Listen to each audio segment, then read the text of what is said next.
증권방송에서 매일같이 쏟아지는 여러 추천주 중에서 날카롭게 한 번 더 체크해볼 부분들 점검해보고 있습니다. 오늘도 교보증권 스마트 영업부 사영관 차장님과 함께합니다. 차장님 어서 오세요. 네, 안녕하세요. 네, 먼저 저희 오늘의 확인해볼 종목들 총 4가지 확인해보도록 하겠습니다. 머니투데이 방송에서는 실리콘2 해외 역직구 쇼핑몰을 운영하는 기업이죠. 그리고 H증권 방송에서는 아모그린텍, 머니투데이 방송에서 대주전자재료, M증권 방송에서 루트로닉을 추천했습니다. 이 중에서 첫 번째로 H증권 방송의 유망주였던 아모그린텍 보겠습니다. 나노 기술을 기반으로 한 소재와 부품 전문 기업이고 테슬라나 리비안 같은 전기차 향으로 해서 수요가 늘어난다는 부분 긍정적으로 뽑으면서 목표 주가를 19만 원으로 제시를 하셨습니다. 19,000원으로 제시를 하셨네요. 네. 지금 현재는 어제 종가가 15,800원 정도입니다. 어떻게 보시나요? 글쎄요. 최근에는 이제 모든 기술이 전부 다 좀 미세화가 돼가고 있는 것 같아요. 이 기업은 이제 나노 기술, 말씀해 주신 대로 굉장히 미세한 부분의 기술을 바탕으로 해서 소재, 부품을 전문적으로 생산하는 그런 기업이고요. 이게 테슬라, 리비안 이런 쪽에 전기차량으로 이제 고효율 자성 소재 이런 부분의 수요 증가에 주목을 좀 하고 있는 것 같습니다. 그렇다 보니까 기존의 IT 이런 쪽들이 아니고 이게 전기차 쪽으로 가면서 밸류가 점점 더 확장되어 갈 수 있는 이런 부분을 보는 것 같고요. 다만 테슬라, 리비안 이런 쪽들의 점유율은 떨어질 겁니다. 항상 말씀드리는 거지만 이거 말씀드리면 좀 싫어하시는 분들 많을 거예요. 전통적으로 테슬라를 좋아하고 많이 가지고 계신 분들 아직도 많이 있다는 건 알고는 있지만 어쩔 수 없습니다. 차량 판매 대수는 늘어나겠지만 절대적으로 점유율은 떨어질 수밖에 없어요. 왜냐하면 기존의 전통 내연차 공룡들이 전부 다 전기차로 전환해서 브랜드 인지도를 바탕으로 팔 거기 때문이죠. 하지만 이게 테슬라 리비안에서만 쓸 거냐? 그렇지 않습니다. 전기차는 더 효율이 굉장히 중요하고 배터리의 무게를 줄이고 여러 가지 이런 부분들이 복합적으로 작용이 돼야 되기 때문에 결국은 전기 차량에서는 전부 다 이런 것들을 쓸 수 있는 레퍼런스가 열려 있다는 거죠. 그 부분을 좀 봐야 될 것 같고요. 거기다가 이제 환경 에너지 시스템 쪽에서 ESS 이런 쪽의 사업부가 또 본격적으로 외형 성장을 시작한 부분도 같이 봐야 된다라고 말씀을 해주셨습니다. 일단 3분기의 실적을 좀 보게 되면요. 매출과 영업이익이 전년 동기 대비했을 때 24% 그리고 영업이익은 6,000% 가까이 증가했어요. 근데 이건 이제 기저효과가 좀 있었던 부분이기 때문에 사실상 영업이익 절대 숫자로 봤을 때는 77억을 달성을 했고요. 나노 첨단 소재 이제 관련 기술이 이 기업의 강점인 것 같습니다. 세계 세 번째로 고효율 자성 소재를 개발하고 상용화를 시켰고요. 거기다가 이 고효율 자성 소재라는 게 굉장히 중요한 이유가 최근에 에너지 문제가 굉장히 대두가 되고 있어요. 그런 관점에서 에너지의 손실을 최소화해 줄 수 있는 그런 중요한 제품이고요. 거기다가 파워 효율까지도 높이면서 고출력의 전기 에너지를 사용하는 곳에서 과열을 방지해 주는 겁니다. 전기차와 딱 맞아 떨어지죠. 고속의 속도를 내서 모터를 돌려야 되는데 그게 전기의 화학 반응에서 만들어지는 이런 부분들에서 과열을 방지해 준다. 굉장히 중요합니다. 이런 쪽에서 그래서 좀 적용이 될 수가 있는 것들이고요. 이게 결국에는 더 큰 쪽이죠. 선박이라던가 건설 기계 이런 쪽의 전기 에너지 시스템에도 적용이 될 수가 있다라고 보이고요. 거기다가 에너지 용량 자체가 계속 커지고 있어요. 그렇기 때문에 제품의 수요 증가도 지속적으로 기대가 될 수밖에 없다라고 보입니다. 아까 잠깐 말씀드렸던 이제 ESS 이런 부분인데요. 그걸 제외하고도 플렉서블 배터리, 폴더블에 들어가죠. 거기다가 에너지 저장 장치, 이거는 LFP 배터리 기반입니다. 이런 쪽에 기반으로 해서 신사업 부문들이 계속 성장을 해나가고 있다. 그래서 결국에는 상반기에 ESS의 매출 성장률이 굉장히 크게 나타나고 있어요. 전년 동기 대비했을 때 120% 가까이 성장을 하면서 신사업도 잘 가고 있는 것 같고요. 그 외의 신사업들이 또 중요한 것들이 좀 있더라고요. 이게 이제 SiC, 탄소 실리콘 쪽의 전력 반도체용 세라믹 기판 하나가 있고요. 또 나노 멤브레인에서 수처리, 요즘에 굉장히 중요해졌어요. 이게 앞으로는 점점 물이 부족한 국가들이 많아질 수밖에 없다라는 얘기들이 나오면서 이걸 한 번 더 필터로 걸러주는 거죠. 근데 여기에도 마찬가지로 나노 멤브레인, 나노 기술이 들어가서 더욱더 입자를 고르게 그리고 필요 없는 것들, 분수문들을 걸어줄 수 있다라는 부분들이 주목을 받고 있는 것 같습니다. 일단 미국, 호주 이런 쪽에서 선진국의 또 기관차들이 기존의 디젤에서 전부 다 친환경 흐름을 따라갈 수밖에 없다라는 거죠. 향후에는 다른 나라들로도 확대가 될 수가 있고요. 이런 여러 가지 사업부를 고르게 보유하고 있다. 특히나 지금은 성장 가도를 달릴 수 있는 고효율 자성 소재에 우리가 좀 더 주목을 해봐야 될 것 같습니다. 네, 좋습니다. 그러면 아모그린텍에 대해서 혹시 추가적으로 목표 주가는 어떻게 보고 계신가요? 네, 일단은 가격 전략은 뭐 거의 비슷하긴 합니다. 하지만 한 번 더 우리가 확인을 해야 될 부분이 있다라고 보이는데요. 일봉상에서 일단은 전 고점 부근, 16,500원 부근을 돌파하는지 지켜봐야 될 것 같고요. 지금 당장 따라간다 보다는 매수가는 121선과의 이격이 멀지 않아요. 그렇다고 하면은 한 14,000원 부근에서 분할 매수 가능할 것 같습니다. 네, 지금 당장 따라가기보다는 어느 정도 좀 눌렸을 때 가자라는 얘기 주셨고요. 그리고 의견 일치까지 제시해 주셨습니다. 그럼 두 번째 종목 확인해 볼 텐데 실리콘2 바로 어제 김충성의 장단 맞춤에서도 그리고 최명성의 바닥 탈출에서도 언급됐던 종목이거든요. 이 부분은 뭐 최근에 화장품 관련주들 굉장히 잘 가고 있는데 관련해서 또 얘기를 주셨어요. 네. 어떻게 보고 계신가요? 사실 제가 이거를 공부하기 전까지는 뭐 네. 실리콘 관련된 기업인가 했어요. 저도 그런 줄 알았어요. 네, 근데 그렇지가 않더라고요. 좀 확인해 보니까 일단 온라인 쇼핑몰을 운영하고 있는데 해외 역직구 이커머스 플랫폼을 가지고 있는 그런 기업이고요. 일단 K-뷰티 쪽의 브랜드 제품을 자사 플랫폼을 통해서 연결을 해주고 판매하는 이런 역할들을 하고 있어요. 제가 항상 강조드리는 플랫폼의 힘을 가지고 있는 그런 기업이죠. 그런데 이 플랫폼에서 매출이 실제 발생이 되고 이 영업이익이 나고 있느냐 이것도 중요하거든요. 근데 실적 면에서 봤을 때에도 일단은 잘 내고 있는 그런 현재 모습을 보여주고 있는 기업이고요.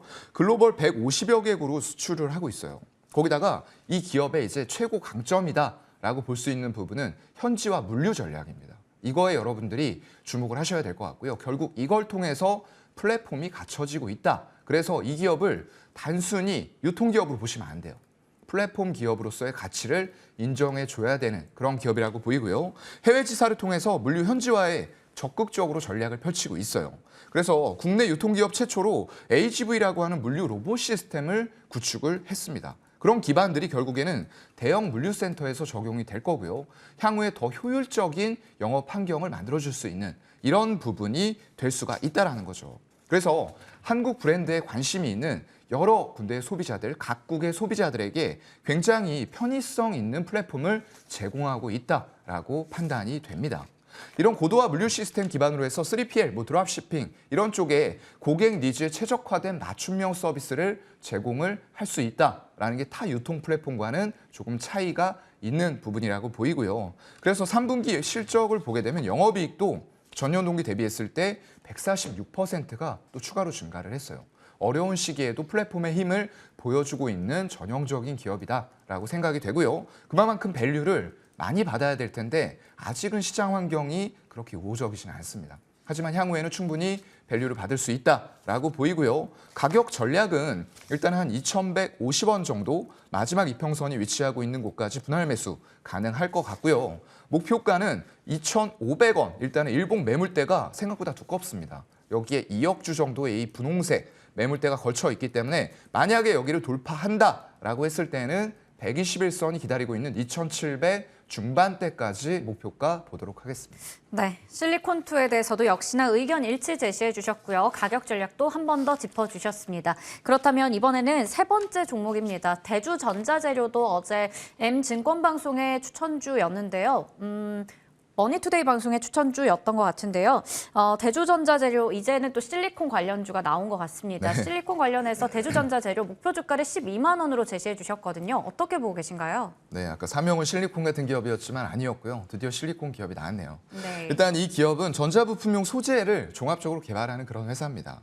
여기에서 이제 양산 가능한 전자재료들을 가지고 있는데 최근에 이제 또 주목받고 있는 부분들이 아몰레드 그리고 태양전지용 전극재료 거기다 가장 중요한 2차 전지의 음극재죠.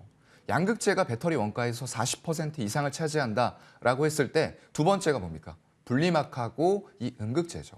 13%에서 14% 정도의 원가 비중을 차지하고 있을 만큼 중요한 물질이에요. 그래서 LED용 형광체 부문에서는 또 더욱더 특화가 되어 있습니다. 보니까요. LG화학의 형광체 사업부를 인수했는데 글로벌 2위의 생산 캐파를 보유하고 있는 이런 부분들이 살짝 이제는 2차 전지에 묻혀 있었던 이런 부분인데 우리가 이쪽도 주목을 해봐야 될 필요는 분명히 있을 것 같다라는 말씀을 드리고요. 매출이 계속 증가하고 있는 이제 실리콘 음극재가 계속 화두가 될 것 같아요. 아무래도 전담 신공장 건설을 하고 있고요. 이제 본사의 4배 규모라고 합니다. 그래서 이런 것들이 지금 현재 LG 에너지 솔루션이나 각각의 배터리사들로 전부 다 나갈 수밖에 없어요. 왜냐하면 기존의 음극재보다 한층 더 높여져 있는 기술이 진보된 실리콘 음극재이기 때문에 아까도 말씀드렸던 것처럼 전기차의 효율은 계속 좋아져야 됩니다. 그만큼 배터리의 성능이 중요해진다는 거죠. 그런데 실리콘 음극재가 여기에 최적화된 그런 기술들을 보유를 하고 있다는 거죠. 그래서 24년 말에 음극재 실리콘의 캐파가 10,000톤 정도가 될 것 같아요. 그런데 25년에는 2만 톤을 생산할 수 있는 캐파가 갖춰질 것 같고요. 21년도 작년 기준으로 봤을 때 음극재 매출 중에서 50%는 포르쉐의 타이칸 모델에 들어갑니다. 굉장히 유명한 모델이죠. 이쪽으로 210억의 매출이 발생이 됐고요. 나머지 20% 정도는 전동 공구. 이쪽 시장도 결코 작지 않아요. 그렇기 때문에 여러분들이 전기차 외에도 산업용 공구 이런 쪽들도 반드시 이런 전기, 배터리 단에서는 같이 생각을 하셔야 된다라는 것도 말씀을 드리고요. 마그네슘을 활용한 기술이 또 핵심이라고 합니다. 그래서 실리콘 음극재 부문은 영업이익률이 굉장히 높을 것 같아요. 30% 이상이 전망이 되는 분야이기 때문에 이쪽의 비중이 늘어날 수밖에 없는 지금 미국에서 더군다나 전기차를 급격하게 밀어내고 있는데 여기에서 LFP 배터리 안 써요, 여러분. 지금 하이니켈입니다. 거기다가 실리콘 음극재 추가되면서 배터리 성능은 나날이 높아지겠죠. 그렇다고 하면은 이런 쪽에서 굉장히 매출 비중의 밸류까지도 높여갈 수 있는 그런 상황에 이 기업은 직면해 있다라고 보입니다. 네, 이렇게 대주전자재료까지 오늘은 세 종목에 대해서 모두 다 의견 일치를 제시해 주셨습니다. 여기까지 더블 체크 종목들 확인해 봤고요. 저희 유망주 한번 AS 가져보려고 하는데 오늘 제가 브리핑 때도 이 유통주 쪽을 얘기를 했었어요. 그런데 신세계를 바로 12월 5일 화요일에 얘기를 주셨거든요. 그런데 당일에 또 월요일에 얘기를 주셨는데 월요일 당일에 바로 또 급등이 나오기도 했었죠. 네. 그래서 지금 최고가 기준 수익률은 7% 정도 기록하고 있습니다. 목표 주가는 한 24만 5천 원 정도 설정해 주셨었는데요. 맞아요. 어떻게 관점을 계속 가지고 계신지 궁금합니다. 네, 일단은 유통주가 최근에 이제 중국 모멘텀 때문에 굉장히 좀 주목을 많이 받고 있어요. 제가 12월 5일에 추천을 드렸던 이유는 일단은 수급이에요. 외국인들은 조금 샀다 팔았다 했었지만 일단 투신, 연기금 이런 쪽을 중심으로 해서 강한 수급이 들어온다라는 건 수익률 게임 하겠다라는 거거든요. 그래서 그 수급이 어제도 투신과 연기금에선 이어졌어요. 물론 매수 강도는 12월 5일에 들어왔던 186억보단 약했지만 어쨌건 43억의 매수가 들어오면서 지금 개인 물량이 5일째 빠지고 있다라는 게 가장 중요한 포인트가 되는 거죠. 개인이 팔면 누가 사겠습니까? 외국인 또는 기관이 산다는 거예요. 그만큼 수익률 게임 쪽에서 신세계는 일단 시작이 됐다라고 보이는데 어제 같은 경우에는 조금은 아쉬웠죠. 시장도 아쉬웠는데 일단 장중에는 121선을 강하게 돌파하려는 움직임들 나왔지만 일단은 막혔습니다. 그렇기 때문에 오늘 수급이 계속 이어진다라고 했을 때는 이 121선의 돌파와 더불어서 지금 일봉상의 매물대가 또 기다리고 있어요. 이것도 어제는 같이 부딪혔다라고 봐야 되겠죠. 23만 원 부근의 만약에 수급이 이어진다라고 했을 때는 강한 돌파가 분명히 이루어질 거고요. 그렇다고 하면 9월의 전고점 부근에 25만 원 언더까지는 일단은 수익률 게임이 일어날 것이다 라는 관점으로 보시는 게 좋을 것 같습니다. 네, 우선은 수급이 좀 더 받쳐줘서 23만 원 선을 넘어선다면 9월의 전고점이었던 25만 원까지는 또 갈 수 있다 얘기를 주셨습니다. 신세계까지 AS 맞춰보겠습니다. 지금까지 교보증권 스마트영업부 사영관 차장님과 함께했습니다. 차장님 감사합니다. 네, 고맙습니다.